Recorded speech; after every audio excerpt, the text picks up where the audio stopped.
ملالہ یوسفزئی کا اسلام دشمن ایجنڈا ثابت ہو گیا ہے۔ ملالہ کے ایک انٹرویو نے پورے عالم اسلام کو اپنے مخالف تو کیا ہی ہے، لیکن پاکستان کے عوام ملالہ کے مخالفین میں سب سے آگے ہیں۔ میں آپ لوگوں کو ملالہ کے 2 کلپس آج سنوانے والا ہوں، جس سے یہ آپ لوگوں کو ثابت ہو جائے گا کہ ملالہ نوبل انعام یافتہ نہیں بلکہ ڈالر انعام یافتہ ہے۔ ملالہ کو امریکہ نے اپنے ایجنڈے کے تحت کیسے استعمال کیا اور ملالہ سے فیوچر میں کون سے کام امریکہ نے لینے ہیں، یہ سب کچھ میں آپ کو بتاؤں گا، اور یہ بھی بتاؤں گا کہ پاکستان کے نوجوان لڑکیوں کا مائنڈ سیٹ اسی ملالہ ایجنڈے کے تحت کیسے کیا جائے گا۔ ملالہ کو امریکہ نے پاکستان میں عورت مارچ والی آنڈیوں کی طرح استعمال کر کے اسلام کے مخالف ہماری نوجوان نسل کو کرنا ہے۔ ملالہ نے یورپی یونین میں ایک خطاب کے موقع پر اپنے آپ کو بہت مسلمان دکھایا تھا، اور یہاں پر بہت جشن منایا گیا کہ ملالہ بہت ہی مسلمانوں کا درد رکھنے والی عورت ہے۔ یہ کلپ بھی میں آپ کو آگے چل کر سنواتا ہوں، لیکن پہلے یہ جان لیتے ہیں کہ ملالہ نے اپنے انٹرویو میں مزید کیا کچھ کہا ہے، کیونکہ سوشل میڈیا پر بس 2-3 پوائنٹس ہی گردش کر رہے ہیں، لیکن ہم آپ کو مکمل انٹرویو کا بتاتے ہیں کہ انہوں نے اسلام مخالف مزید کیا کچھ کہا ہے۔ ملالہ یوسفزئی کی جانب سے دیا گیا لگ بھگ ہر بیان ہی پاکستان میں موضوع بحث بن جاتا ہے، مگر ان کی جانب سے ووگ میگزین کو دیے گئے ایک حالیہ انٹرویو میں شادی اور پارٹنرشپ سے متعلق بات چیت نے تو جیسے سوشل میڈیا پر ہنگامہ ہی برپا کر دیا ہے۔ ووگ میگزین کو دیے گئے انٹرویو میں انہوں نے کہا کہ مجھے یہ بات سمجھ نہیں آتی کہ لوگ شادی کیوں کرتے ہیں۔ اگر آپ کو اپنی زندگی کا ساتھی چاہیے تو آپ شادی کے کاغذات پر دستخط کیوں کرتے ہیں؟ یہ ایک پارٹنرشپ کیوں نہیں ہو سکتی؟ لیکن ملالہ کو یہ نہیں پتا کہ نکاح کے بغیر شادی ہو ہی نہیں سکتی۔ اگر نکاح نہیں تو پھر شادی ہی نہیں۔ ملالہ مغرب میں رہ کر اپنے آپ کو مغربی دنیا میں لے جا چکی ہے، اور اب اس کا اسلام سے دور دور تک کوئی تعلق نہیں رہا۔ یقیناً آپ بھی سوشل میڈیا پر ملالہ کی جانب سے انٹرویو میں دیا گیا متنازع بیان تو پڑھ چکے ہوں گے، لیکن شاید اس سے پہلے اور بعد میں کئی باتیں آپ کی نظر سے نہ گزری ہوں۔ اس لیے ہم آپ کو پہلے ملالہ کی جانب سے رومانوی رشتوں سے متعلق کی گئی باتوں کے بارے میں بتاتے ہیں۔ ملالہ کی جانب سے ووگ میگزین کی سیرین کیل کو دیے گئے انٹرویو میں رومانوی رشتوں کے حوالے سے ابتدائی سوالات پر ملالہ شرما سی گئی تھیں، اور کیل کے مطابق وہ انہیں مزید اذیت میں مبتلا نہیں کرنا چاہتی تھیں، اس لیے انہوں نے گفتگو کا رخ موڑ دیا۔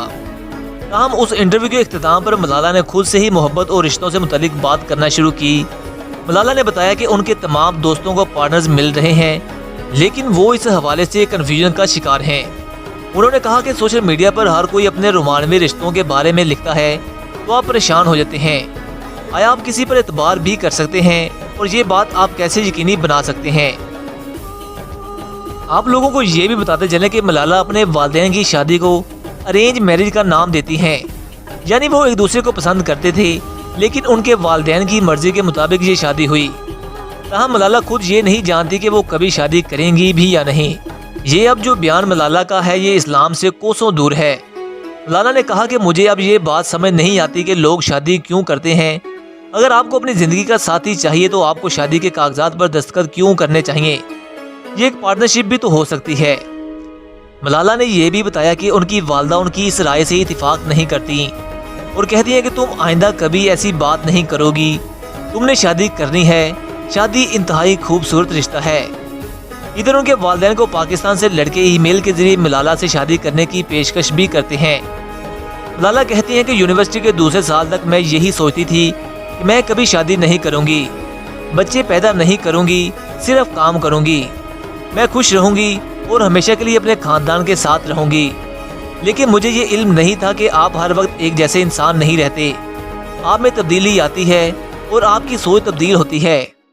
لیکن ملالہ صاحبہ یہ بات بھی اپنے ذہن میں رکھیں کہ بغیر شادی کے پارٹنرشپ کرنے کا فائدہ ان مردوں کو ہوتا ہے جو خواتین کے جسموں کا ناجائز فائدہ اٹھانا چاہتے ہیں اور کوئی ذمہ داری لیے بغیر یہ رشتے ختم کر دیتے ہیں۔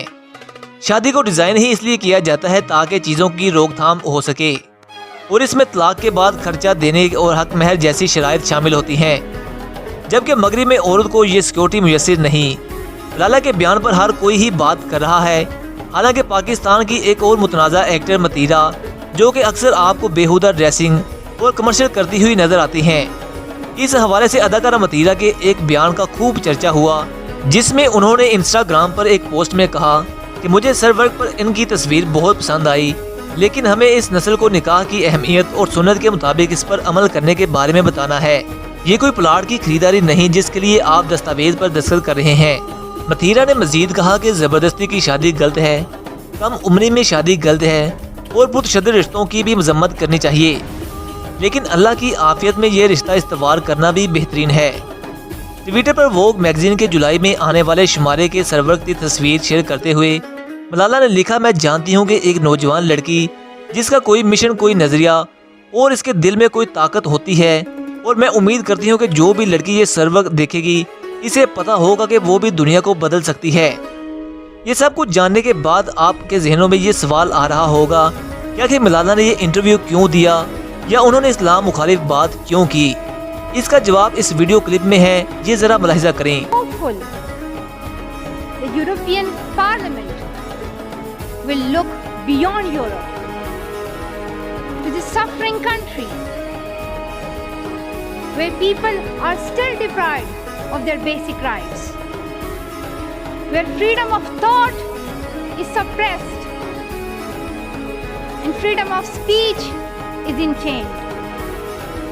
The powerful country shall not be judged by counting its soldiers and navy,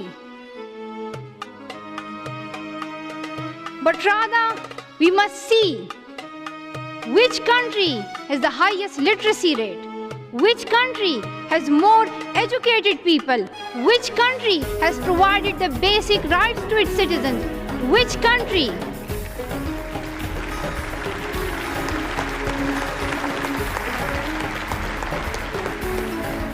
let us see that which country has provided an equal state to men and women. A country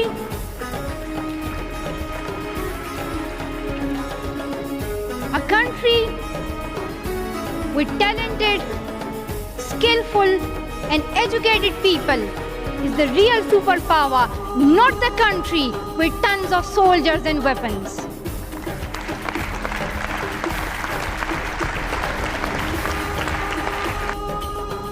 Many children have no food to eat.